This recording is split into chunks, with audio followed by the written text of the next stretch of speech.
Mae Flores.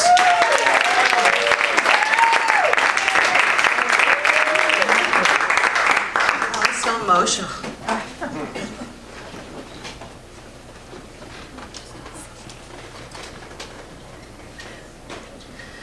When people see me, I usually have a cheery, gigantic smile.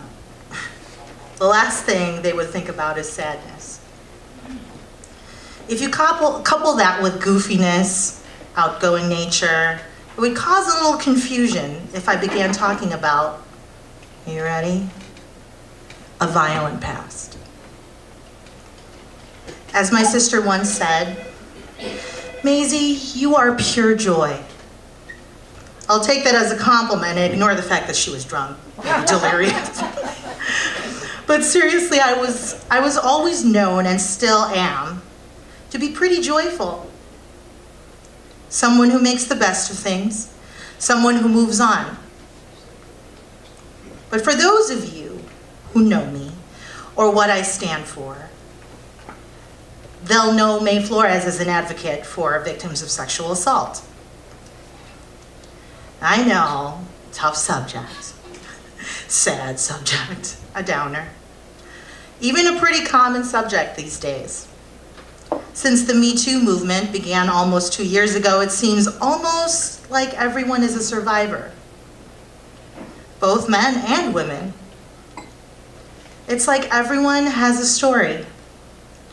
And it's not pleasant to talk about, and in many ways there isn't much relief except that there's a hope in telling and admitting those stories, and maybe we can all heal from it. But when I began advocating a few years ago, I did not tell my own story. And there certainly wasn't a large-scale movement like Me Too to make me feel a safety in numbers. In my mind, I was completely alone. But when I began advocating, people thought, she's just choosing a platform. She wasn't hurt or affected. She's such a happy person. Good for her. No way. Mae, she's a happy person. She had a pretty easy life. Look at that smile. But can you really tell? Can you tell what a survivor really looks like? I think there's this idea that because of what was done to me, or to others, I'm supposed to walk a path of darkness and disaster. Drugs, alcohol, disastrous relationships, terrible family life, eternal chastity. Yeah, right. That alone is horrible. She's just advocating, but was she really hurt or affected by something like this? You can't tell. No one can really tell. Can you tell what a survivor looks like? I think there is this idea that just because I'm a happy and joyful person, and despite events that may have happened to me, it wasn't always this way.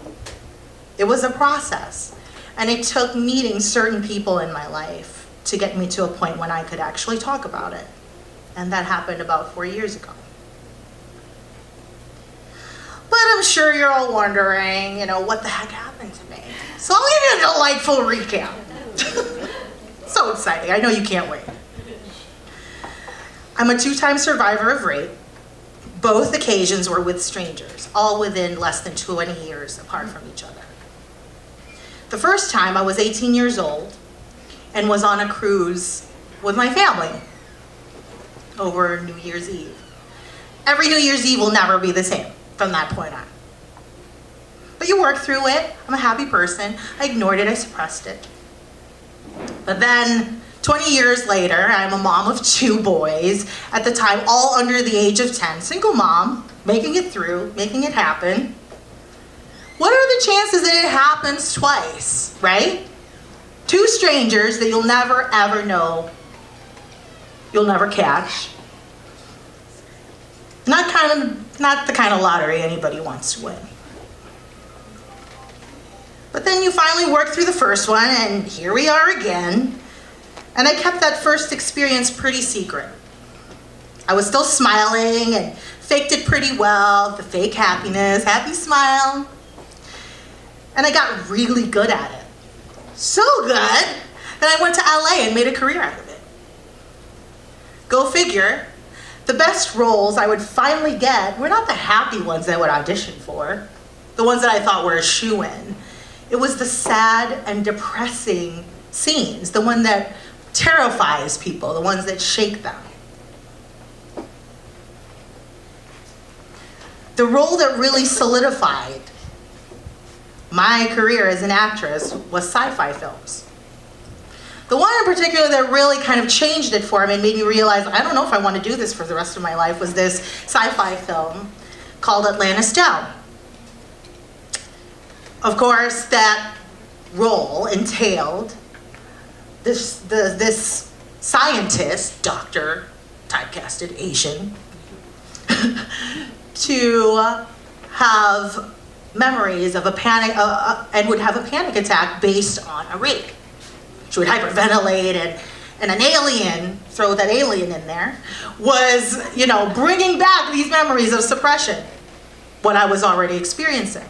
During that audition, I remember the director going, "My God, that was so good!" Until now, he still doesn't know about that history. But everybody I would reach out to would be like, "My God, that was so real." But nobody really knows. That was like almost 10 years ago. But I only came out 4 years ago. So all this time, everybody thought that was my story, that I was just a pretty damn good actress. Give her an Academy Award. But then after a while, I started really hating the pretending. It was just boiling under the surface. And it hit after that second attack. I had a choice to stay quiet or keep acting like I always have. So I left acting in Hollywood altogether. I told myself that I had to finally face it, but I didn't know how, and it took someone to finally encourage me to do it. And it was a full force advocacy. Love yourself. This is my story. Videotape me, TED Talks. There was like a whirlwind speaking of here, there, and everywhere. Tagging on to the fact that I was already acting and this was an easy platform that I could get into. I'm one of those lucky people. Not everybody who's a survivor has that luck to be able to have the support of many and to be able to stand in front of people and talk about it.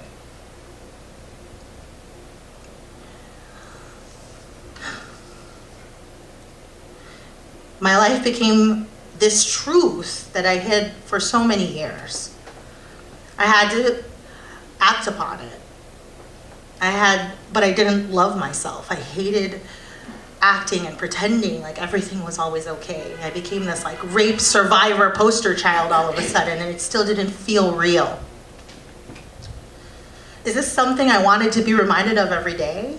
That I haven't loved myself enough to face what happened to me and to really work through things. Instead, I've just suppressed all of this. A lot of people stopped hanging out with me. I wasn't this fun, vibrant person anymore, It's like you become this person that's kind of dreary and sad, and nobody wants to be reminded of negativity and sadness when they hang out with you. They want to know about your acting and your story and your life, and wow, tell us about red carpets and, and all of these things. And I noticed that my friends, what I thought was this intact friendship circle started to dwindle. And then I'm left alone. And then I'm faced with, do I love myself enough to be okay with that? But then there's people that actually stayed. Some of them are in this room. They didn't run. They watched that disaster that was me. And they watched as I blossomed into this admittance of ugliness. And I was okay with that, and so, therefore, they were okay with it. I fell in love with myself again. Yeah, I did. And that's still a struggle. I know you can relate to that. I love that I don't have to pretend that didn't happen to me. I love that I can speak about it, and I can get people to admit things they haven't told anybody about it. It makes me feel like nothing was wasted. I'm just glad that you get to meet me now. Not depressed all the time, but that I'm smiling and it's genuine. It's not fake, it's real. It's not plastered, and there's not a million cameras taking my photo. This is who I am, and this is what I know I love. That despite it being a difficult subject to talk about, if you can still love me now, there's no reason why I can't love myself. Thank you.